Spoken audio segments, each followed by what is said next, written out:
Hey everyone, welcome back to another informative video on political theory जहाँ हम बात करेंगे कुछ वेरी इम्पॉर्टेंट कॉन्सेप्ट जो आपके एग्ज़ाम्स और अंडरस्टैंडिंग दोनों के लिए बहुत ज़रूरी है।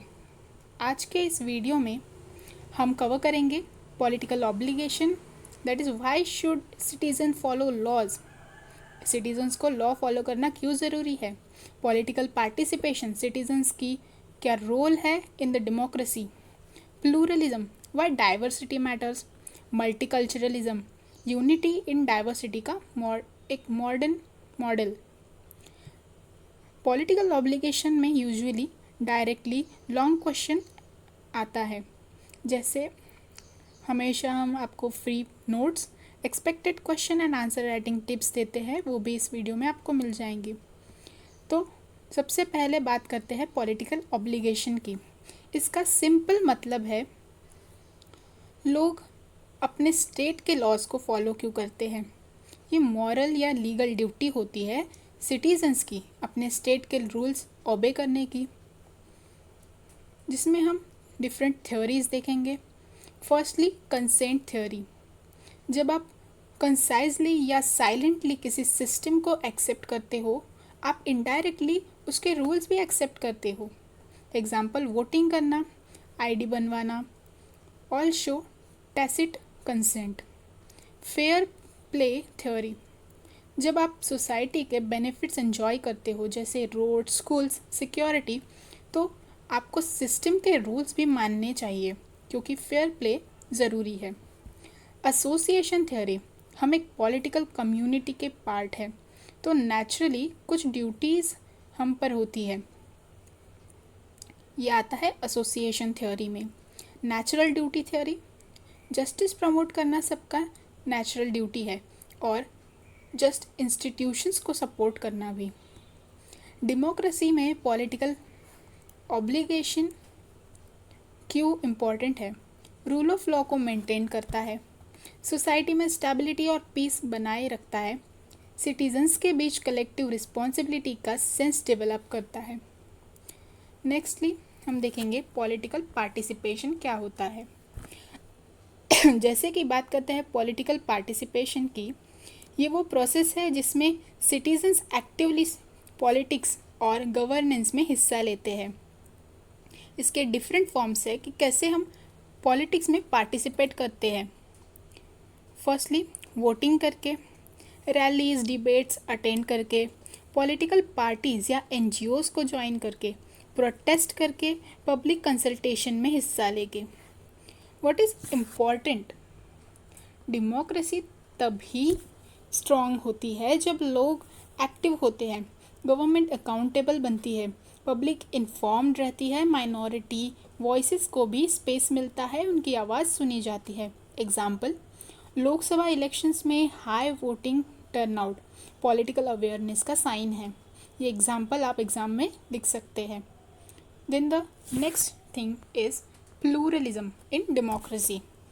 प्लूरलिज्म का मतलब होता है एक ही पॉलिटिकल सिस्टम में मल्टीपल आइडेंटिटीज़ का कोएग्जिस्ट करना, जैसे caste, religion, language, ethnicity. Features of pluralism में हम देखते हैं डाइवर्स आइडेंटिटीज़ का रिकॉग्निशन, पावर शेयरिंग इंस्टीट्यूशन जैसे कोलिशन गवर्नमेंट, डायलॉग और नेगोशिएशन के लिए space, role in political obligation and participation. जब डाइवर्सिटी रिस्पेक्टेड होती है, लोग सिस्टम में ट्रस्ट करते हैं। इंक्लूसिव इंस्टीट्यूशंस लोगों को पार्टिसिपेशन के लिए इनकरेज करते हैं।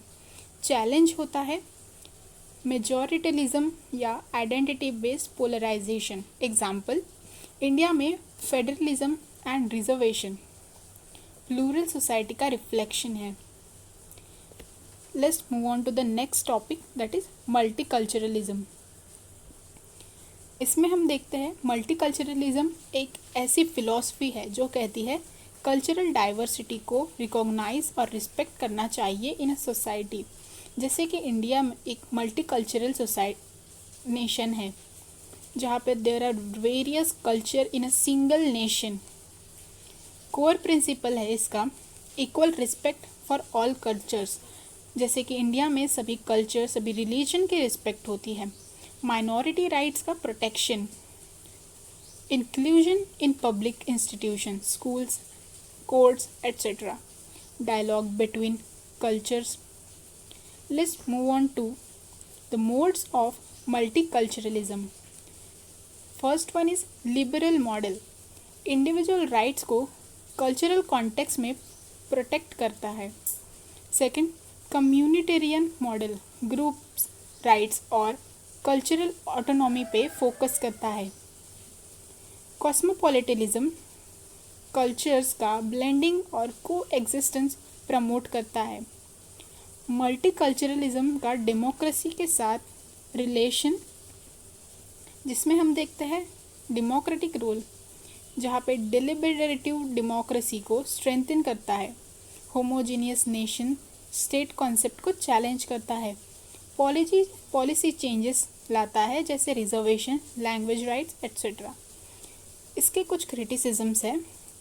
कभी कभी सेग्रेशन प्रमोट करता है, human rights versus cultural practices का कॉन्फ्लिक्ट होता है, कल्चरल रिलेटिविज्म का रिस्क होता है. एग्जाम्पल हम ले सकते हैं इंडिया, जैसे कि इंडिया में personal law system for different religion, हिंदुओं के लिए हिंदू लॉ, मुस्लिम्स के लिए मुस्लिम लॉ, क्रिश्चियंस के लिए क्रिश्चियंस लॉ फॉलो होता है. कनाडा का एग्जाम्पल ले सकते हैं, ऑफिशियल मल्टीकल्चरलिज्म पॉलिसी वहाँ पे फॉलो होती है.